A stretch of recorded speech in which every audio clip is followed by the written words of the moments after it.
They told him he didn't belong there, but they had no idea who they were talking to.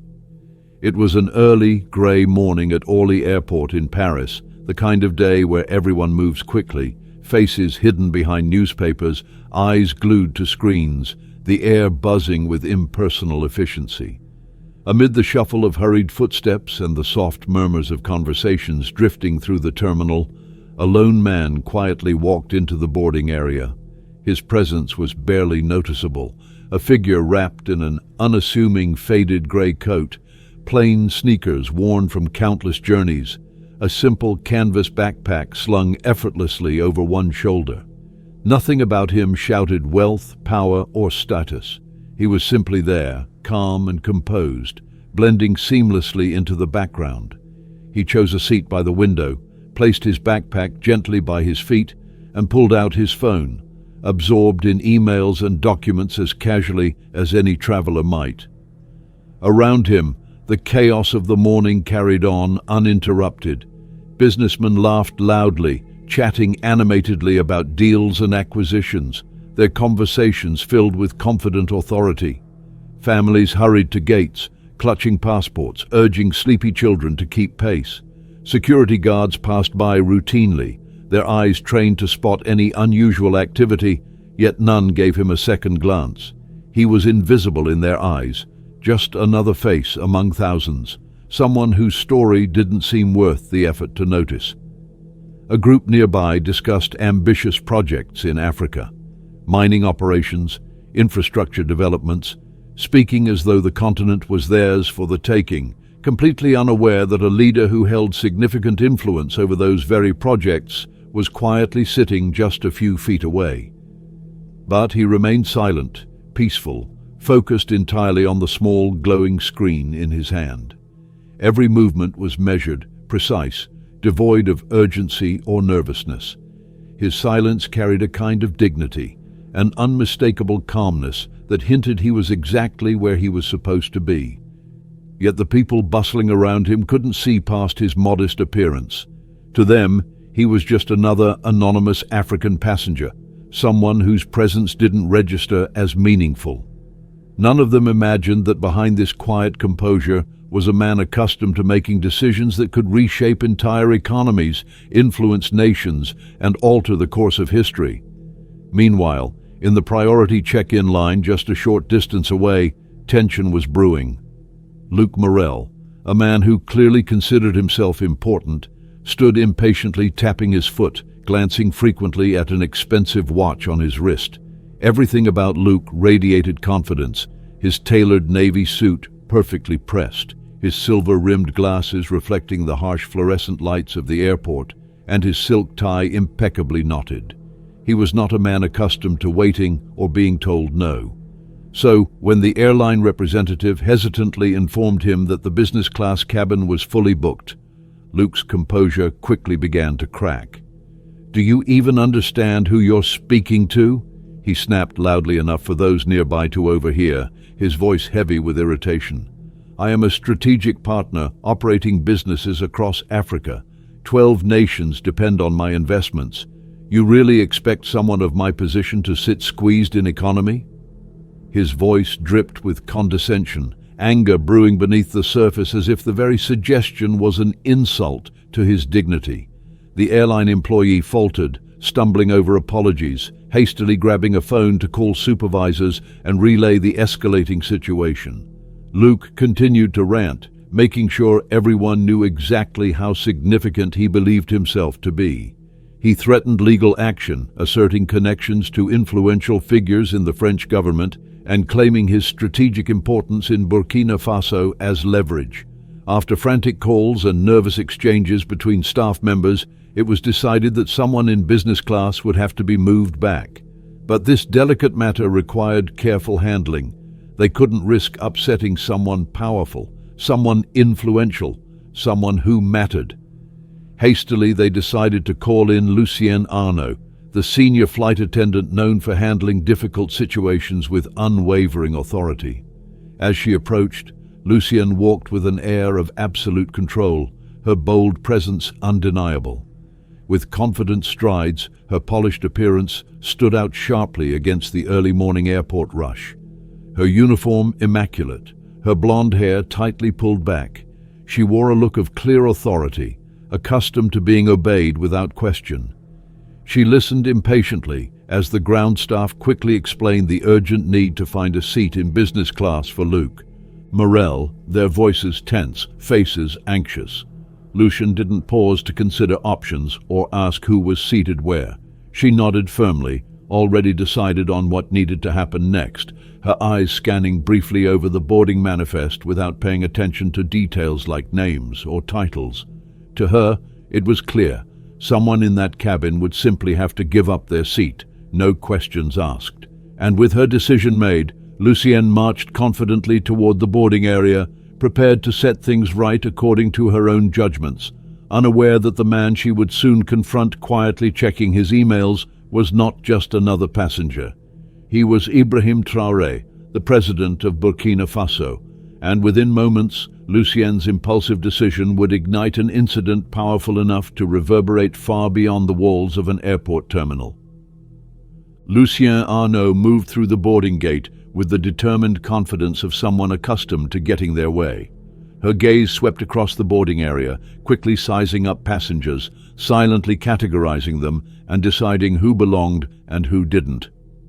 Without hesitation, she approached Ibrahim, who still sat calmly absorbed in his phone, unaware that he was about to become the focus of unwanted attention. She didn't pause, didn't stop to confirm his seat assignment or ask for identification. She simply looked at him and decided that he was the obvious choice to move. Her eyes, sharp and judgmental, silently communicated a message that Ibrahim had experienced many times before, the subtle, unspoken assumption that someone who looked like him surely couldn't belong in a premium seat. Without preamble, she leaned toward him slightly, forcing a polite but insistent tone, and spoke firmly, "Sir, there's been a seating adjustment due to operational reasons. We need your seat in business class, and we'd appreciate if you would please move to economy for this flight."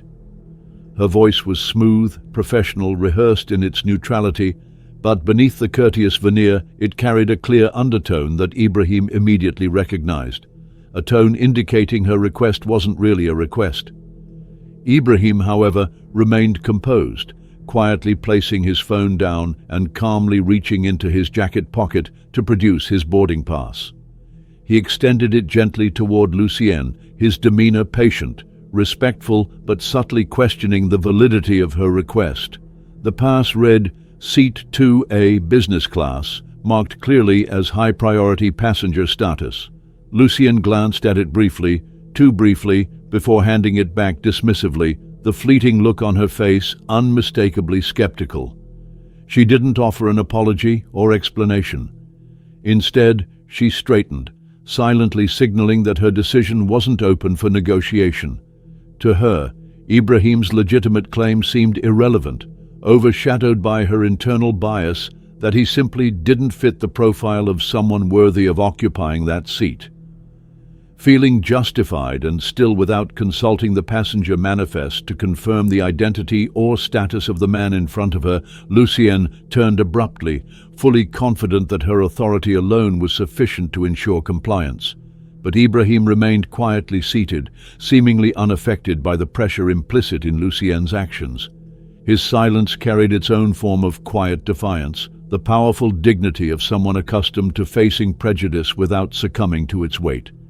Ibrahim watched her walk away, her posture rigid and confident, as if she had successfully concluded the uncomfortable interaction. Around him, fellow passengers subtly observed the exchange, though none intervened or spoke up.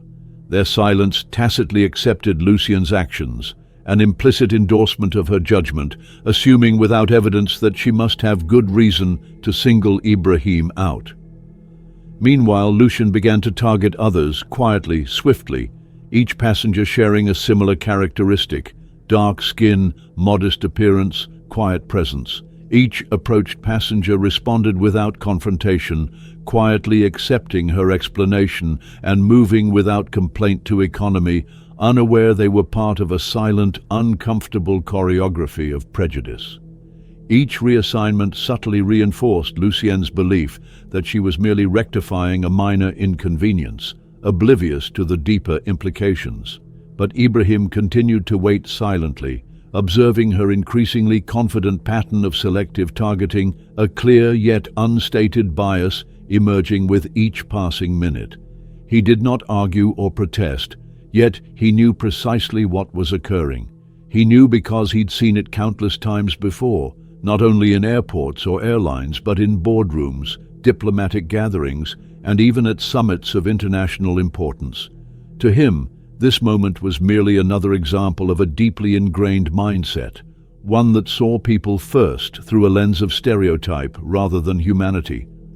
Eventually, Lucien circled back to Ibrahim's seat again, her frustration quietly mounting at his lack of movement, irritated by his calm, unwavering presence. Once more she paused beside him, this time not offering explanations, merely expecting compliance. Ibrahim finally broke the silence, softly but clearly asking the question she'd been avoiding. "Can you please explain why I was specifically chosen to move?"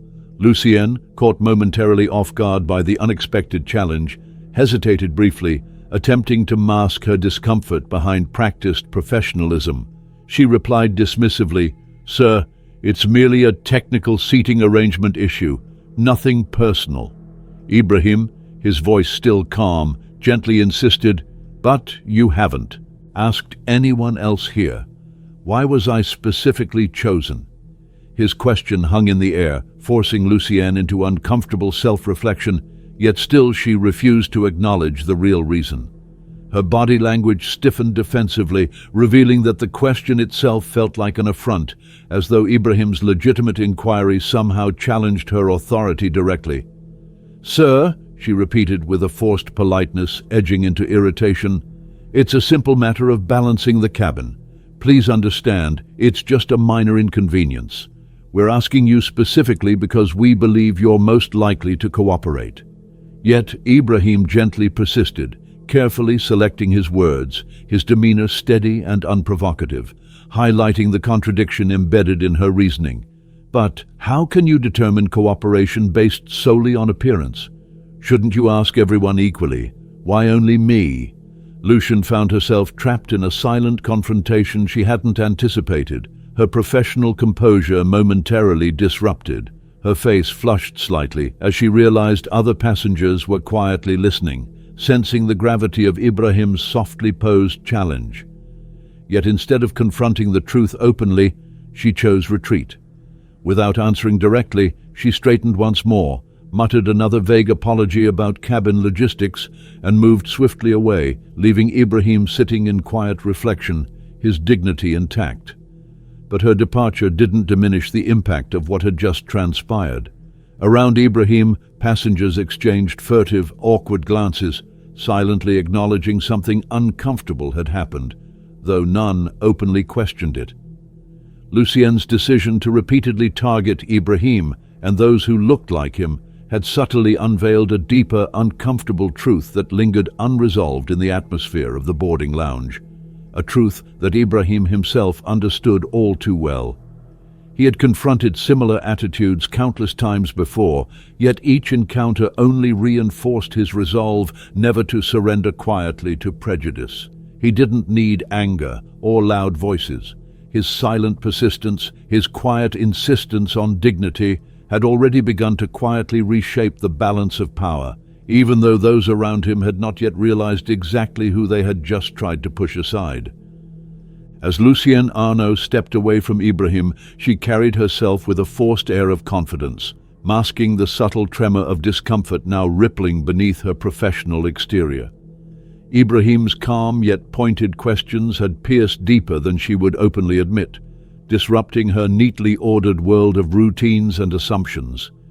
Yet instead of reflecting on why her choices had unsettled her, she instinctively retreated further into her authority, determined to maintain control at all costs. Lucien's unease was evident only in brief moments. Subtle hesitations, fleeting expressions of frustration quickly smoothed away as she moved systematically through the cabin, her eyes carefully scanning for another suitable candidate to move.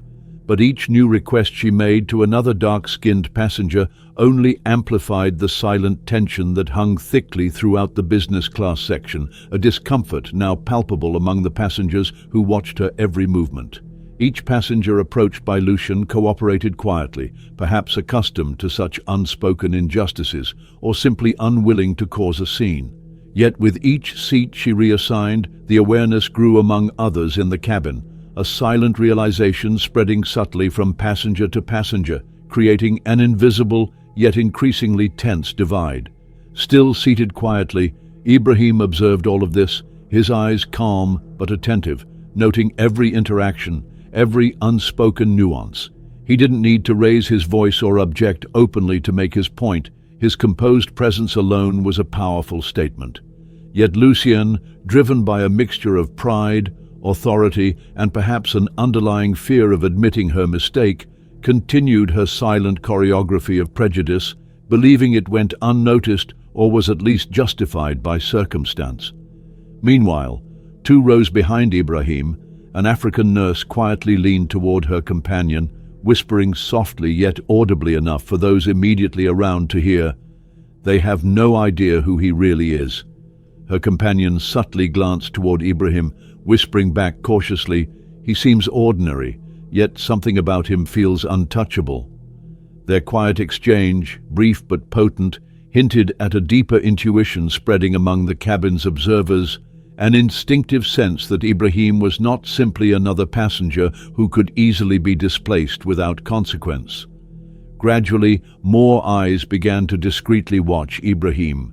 Curiosity mingled with silent sympathy and a growing discomfort at the clear unfairness of the unfolding situation. Meanwhile, Lucienne, oblivious to the whispers and growing awareness around her, returned once again to Ibrahim's seat, her expression resolutely blank, a mask of practiced professionalism concealing the agitation growing beneath the surface. This time she didn't even speak initially. She merely stood in front of Ibrahim, silently expecting compliance. Ibrahim lifted his gaze to meet hers, steady, calm, but now carrying an unmistakable gravity. Lucienne finally broke the silence, forcing a polite yet strained tone. "Sir, we've already discussed this matter. It's merely an operational adjustment. Your cooperation would be appreciated." Ibrahim remained calmly seated, his posture relaxed, yet unwaveringly dignified, gently but clearly responding, "I understand what you're saying, but I still haven't received a valid explanation. Why was I chosen specifically? You mentioned it's nothing personal, yet you've only approached passengers who share one clear characteristic. Why?" Lucienne shifted uneasily, the cabin now openly attentive, passengers discreetly listening, sensing the importance of Ibrahim's question and silently awaiting her response. She forced a faint, unconvincing smile, attempting once more to dismiss the issue lightly, insisting again it was merely an unfortunate coincidence. Ibrahim, however, refused to accept her evasive response, gently but firmly pressing forward. A coincidence repeated multiple times is hardly accidental. It reflects a deliberate choice, whether consciously made or not. So, I ask again, why specifically me? Lucian felt the weight of dozens of eyes quietly observing, each subtle glance silently questioning her integrity. Her confident facade began to falter, frustration and embarrassment quietly bubbling beneath the surface. But still, pride prevented her from admitting error or prejudice openly. Instead, she responded defensively, her voice carefully neutral, but betraying a sharp edge beneath its politeness. "Sir, I assure you, our airline doesn't discriminate. These adjustments are strictly operational." Ibrahim regarded her thoughtfully, his silence speaking louder than words, a quiet challenge to the truthfulness of her claim. After a measured pause, he calmly stated, "If your intentions are truly impartial, why not approach everyone in this cabin equally? Why single out passengers who only fit a certain appearance? Is this operational, or is it prejudice disguised as protocol?" Lucian visibly stiffened, caught momentarily speechless, her carefully rehearsed professionalism now visibly cracking. Passengers around Ibrahim shifted subtly, their own discomfort at Lucian's inability or refusal to answer clearly growing evident in the shared silence. Feeling cornered yet refusing to acknowledge Ibrahim's insight openly, Lucian once more withdrew, turning sharply without response, leaving the tension unresolved and unspoken, but deeply felt by everyone in the cabin.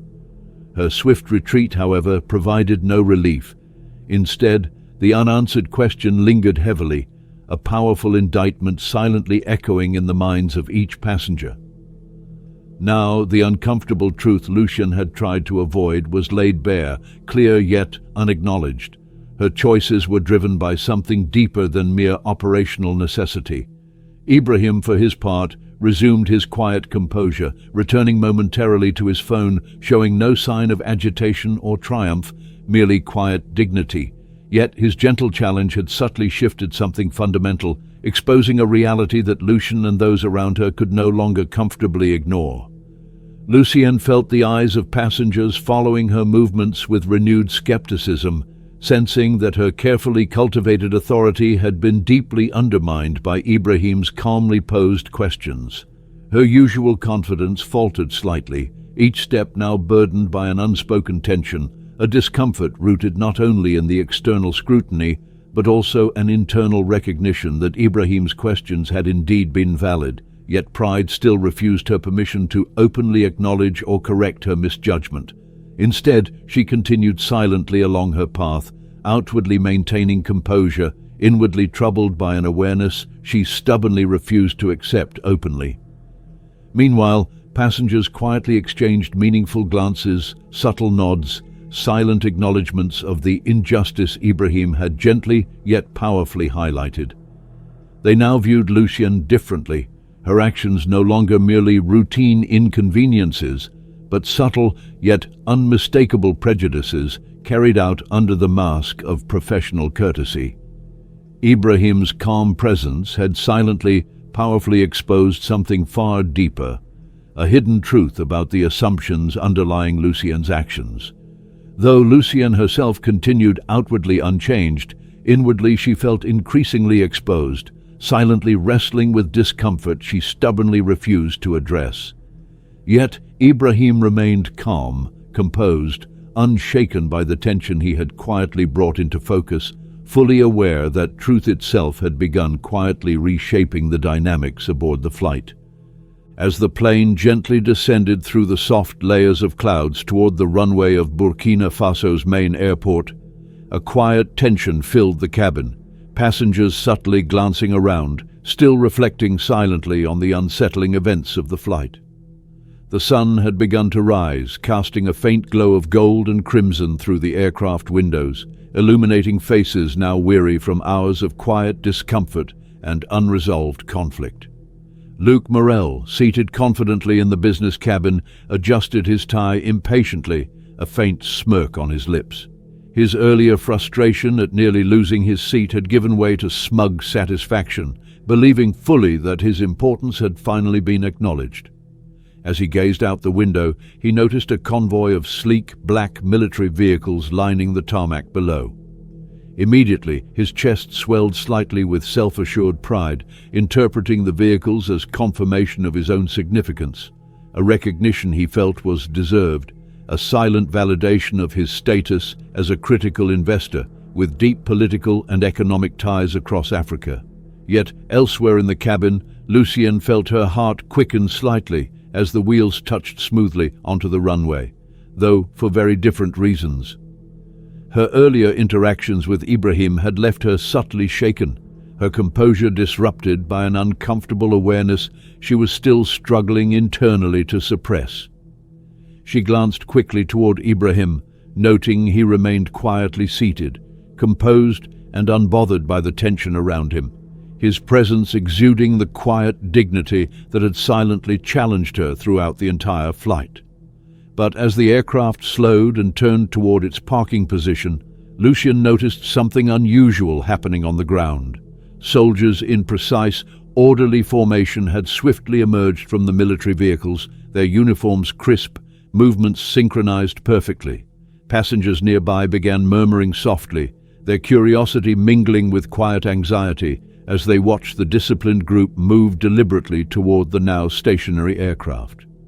Lucian's initial confusion swiftly gave way to concern. Her intuition, sharpened by years of experience, told her this was no ordinary welcoming committee. The disciplined unit marched closer, positioning themselves with meticulous precision beside the aircraft, clearly awaiting something or someone important. At this moment, Lucienne felt a sudden flicker of doubt, a subtle anxiety building rapidly within her. Her mind raced quietly, questioning internally why such an official, clearly governmental presence would greet the flight with such seriousness. Luc Morel, meanwhile, still oblivious to the shifting atmosphere in the cabin, quietly leaned toward another passenger, confidently remarking, "Ah, it seems they've finally understood my value here. These investments always attract attention." His smug tone carried subtly throughout the cabin, further intensifying the already palpable tension. Lucienne, however, felt increasingly unsettled. Her eyes flicked briefly back toward Ibrahim, quietly seated, utterly calm and unaffected by the scene unfolding outside. He had made no movements indicating that he expected a special welcome, yet something about his serene composure now struck her as profoundly significant. The aircraft door opened smoothly, and a high-ranking military officer, stern-faced and impeccably uniformed, stepped assertively into the cabin. The officer paused briefly, quickly scanning the rows of seats without hesitation, clearly searching for someone specific. Lucian, her heart now beating slightly faster, instinctively straightened, assuming the officer sought out Morel or perhaps another diplomatic figure aboard. But, to her growing unease, the officer's gaze settled immediately, without hesitation, upon Ibrahim, who quietly raised his eyes to meet the official's respectful, steady gaze. The cabin fell utterly silent, passengers instinctively holding their breath as the officer approached Ibrahim's seat. Lucienne watched, feeling suddenly frozen, every muscle tense with a mix of anticipation and dread, sensing that her earlier misjudgment was about to be dramatically revealed. Without hesitation, the officer snapped sharply to attention, delivering a crisp, respectful military salute, his voice resonating powerfully through the silent cabin as he addressed Ibrahim clearly, unmistakably. "Mr. President, welcome home." The words landed with a profound impact, reverberating silently through the cabin, immediately transforming the atmosphere from quiet confusion to stunned disbelief. Gasps erupted softly from passengers who suddenly realized the magnitude of the officer's statement. Lucienne stood rigid, momentarily unable to move or speak, her mind racing frantically, desperately attempting to process the shocking revelation. Her hands shook subtly, her throat tightened, and her carefully maintained composure now visibly unraveled. Nearby, Luc Morel had gone entirely pale, his confident smirk erased instantly, replaced by an expression of disbelief and growing panic. His eyes widened, mouth slightly agape, realizing instantly that his arrogance and presumption had deeply misled him. He had openly disrespected a man whose quiet authority far exceeded his own inflated sense of self-importance, a leader who held significant sway over critical decisions that directly impacted Morel's lucrative investments and expansive business operations across the continent. Lucienne felt her chest constrict painfully, the weight of realization pressing heavily upon her. Her earlier decisions, made swiftly and without genuine consideration, now appeared not merely misguided but utterly reckless, motivated by biases she had stubbornly refused to acknowledge. She understood now, with absolute clarity, the true gravity of her mistake, not simply disrespecting a passenger, but openly discriminating against a sitting head of state. Ibrahim, however, did not revel in vindication or triumph. Instead, he quietly stood, calmly adjusting his coat, nodding respectfully toward the officer. His quiet dignity remained unwavering, devoid of anger or pride, conveying instead a silent lesson in true leadership, powerful yet humble, authoritative yet deeply respectful. As Ibrahim calmly prepared to exit, the entire cabin subtly responded, heads quietly bowed, passengers instinctively showing respect, their silent gestures now an unspoken apology, acknowledgement of their earlier passive complicity. Lucien felt her face flush with embarrassment, her earlier confidence replaced by a profound sense of shame. Yet Ibrahim never glanced toward her, never sought acknowledgement or apology. He simply carried himself with quiet grace, dignity and tact, demonstrating clearly that genuine authority needed no force, no confrontation, only the quiet certainty of its presence. Lucien watched silently as Ibrahim stepped toward the exit, followed closely by the officer who had formally greeted him. Her carefully constructed sense of authority had shattered completely, replaced by a profound, sobering awareness of her own prejudice. Around her, passengers remained silently reflective, the gravity of the moment etched deeply into their consciousness. Luc Morel remained rooted to his seat, visibly shaken. The smug confidence he once wore now vanished completely, replaced by silent fear of potential consequences. Ibrahim, however, stepped forward calmly, his exit marked by quiet dignity rather than any overt triumph, a powerful reminder to everyone aboard of the subtle yet profound difference between genuine leadership and superficial power. In the heavy silence following Ibrahim's calm departure from the plane, a profound shift quietly rippled throughout the entire cabin. Passengers exchanged glances filled with subtle embarrassment and newfound humility, realizing in this quiet moment that they had just witnessed something powerful, yet deeply humbling, a revelation of their own silent biases exposed through Ibrahim's quiet strength and dignity. Lucien, now standing motionless near the exit, felt a deep chill spread through her entire body, her previously confident authority stripped away completely. Each step Ibrahim took as he descended the staircase carried the silent weight of truth, dignity, and authentic leadership, a stark contrast to the superficial authority Lucien had mistakenly tried to enforce. She realized now, more painfully than ever, that she had misread everything, not merely Ibrahim's rightful place on the plane, but his fundamental humanity and inherent dignity. As Ibrahim calmly stepped onto the tarmac below, the waiting military escort instantly moved into formation around him, their posture respectful, disciplined, clearly demonstrating the genuine reverence with which they regarded their leader. From inside the plane, passengers quietly observed the precision and respect with which Ibrahim was greeted, deepening the intensity of their own quiet introspection. Among them, Luc Morel watched in stunned disbelief, realizing with cold clarity how dramatically he had misjudged the entire situation. His earlier arrogance now seemed absurdly foolish, his confident claims of importance ringing hollow, his once commanding presence reduced instantly to insignificance. Lucien, too, watched silently, her thoughts swirling painfully, internally replaying every subtle interaction she'd had with Ibrahim throughout the flight, recognizing now with deep regret how her assumptions had blinded her completely. Moments later, a quiet commotion near the aircraft door signaled a shift in the passengers' attention. Several uniformed officials stepped aboard, their movements swift, deliberate, precise, immediately approaching Lucien. Her heart quickened anxiously as one of the officials quietly requested her presence outside, his tone polite yet unmistakably firm. Lucien felt a wave of anxiety and quiet dread sweep through her, the gravity of her earlier actions now starkly evident. As she slowly stepped forward, her movements felt heavy, burdened not merely by external authority, but by her own deep shame.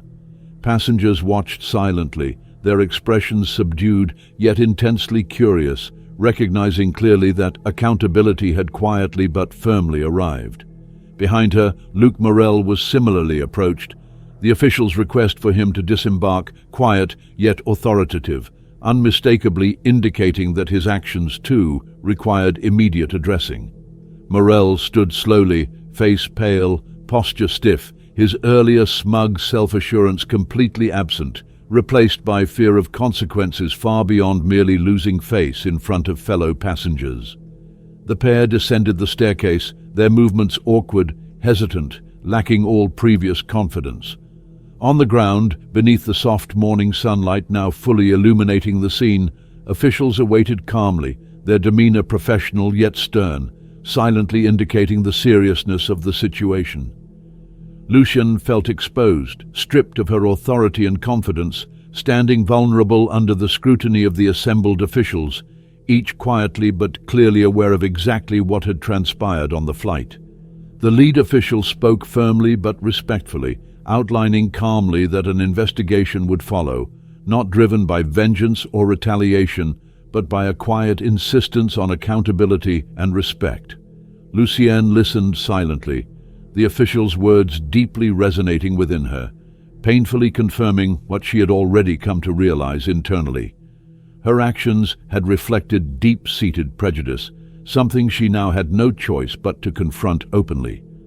Morel, meanwhile, silently stood nearby, equally humbled yet clearly anxious, realizing fully the potential ramifications for his extensive business interests across the continent. He had arrogantly presumed his importance would shield him, yet now stood painfully aware that Ibrahim's quiet authority outweighed any influence he believed he possessed. News of the incident soon spread rapidly, first through whispers and quiet conversations among the passengers, then swiftly reaching social media, international news outlets, and diplomatic circles. Lucienne found herself suspended almost immediately, her professional reputation publicly scrutinized, her career facing serious jeopardy, her quiet remorse deepened by the painful reality that her misjudgment had been shared widely, sparking global conversations about bias and prejudice. Morel similarly faced swift and dramatic consequences. Within days, he learned painfully that a significant multi-million-euro investment in Burkina Faso, crucially dependent on Ibrahim's approval, had suddenly been halted indefinitely. His earlier arrogance now seemed tragically short-sighted, costing him deeply, professionally and personally, his credibility irreparably damaged by his own pride and assumptions. Amid the growing global discourse around the incident, Ibrahim remained notably silent, offering no public commentary, neither seeking revenge nor glory, quietly resuming his responsibilities as a leader committed genuinely to progress, dignity, and respect. Yet, even without speaking directly, his silent presence carried powerful resonance, his dignity profoundly reshaping public attitudes, challenging assumptions, quietly but decisively asserting the profound importance of seeing people first as human beings rather than stereotypes or prejudices. When finally pressed publicly by media to comment on the incident, Ibrahim's response came gently yet powerfully, quietly delivering a profound lesson rather than condemnation. "I do not wish them harm or punishment," he explained simply, his voice steady, calm, deeply sincere. "Instead, I wish only that they reflect deeply, learn sincerely, and begin seeing others through the eyes of genuine humanity, rather than prejudice or assumptions." His quiet statement, widely shared, further intensified global reflections on bias, accountability, and respect, resonating profoundly with people across cultures and continents, powerfully yet gently challenging deeply ingrained assumptions. Ibrahim quietly continued his leadership duties, resuming his engagements with calm dedication, subtly influencing others through example rather than loud proclamations. In stark contrast, Lucienne quietly retreated into deep personal reflection, her suspension a painful yet necessary period of intense self-examination. She quietly grappled internally with the biases she'd carried, questioning how subtly yet powerfully prejudice had influenced her actions without conscious acknowledgement. Eventually, Lucienne herself would quietly choose to share her experience openly, acknowledging publicly the painful truth she'd confronted, admitting openly to prejudice she previously refused to recognize, quietly but sincerely asking forgiveness, vowing quietly but firmly to advocate for genuine respect and equality in all future interactions. Similarly humbled, Morel quietly began rebuilding his approach to international engagement, significantly altering his attitude, beginning to quietly approach partnerships with genuine respect, humility, and fairness, rather than arrogance or entitlement. He learned painfully yet profoundly the critical lesson Ibrahim silently embodied, that genuine leadership required respect, humility, and genuine recognition of every individual's inherent dignity. Ultimately, the quiet yet profound lessons embodied by Ibrahim's silent dignity resonated globally, subtly, but powerfully, influencing countless individuals, organizations, and institutions. His simple presence and quiet insistence on dignity had silently challenged deeply rooted prejudices, gently but decisively inspiring genuine introspection and meaningful change. Ibrahim never sought personal vindication or acclaim. He quietly continued leading, committed simply to dignity, fairness, and respect. Yet, through his quiet resolve, he silently taught the world a powerful lesson: that true authority, true leadership, and genuine respect needed no loud assertion, only the quiet strength of humility, dignity, and profound humanity.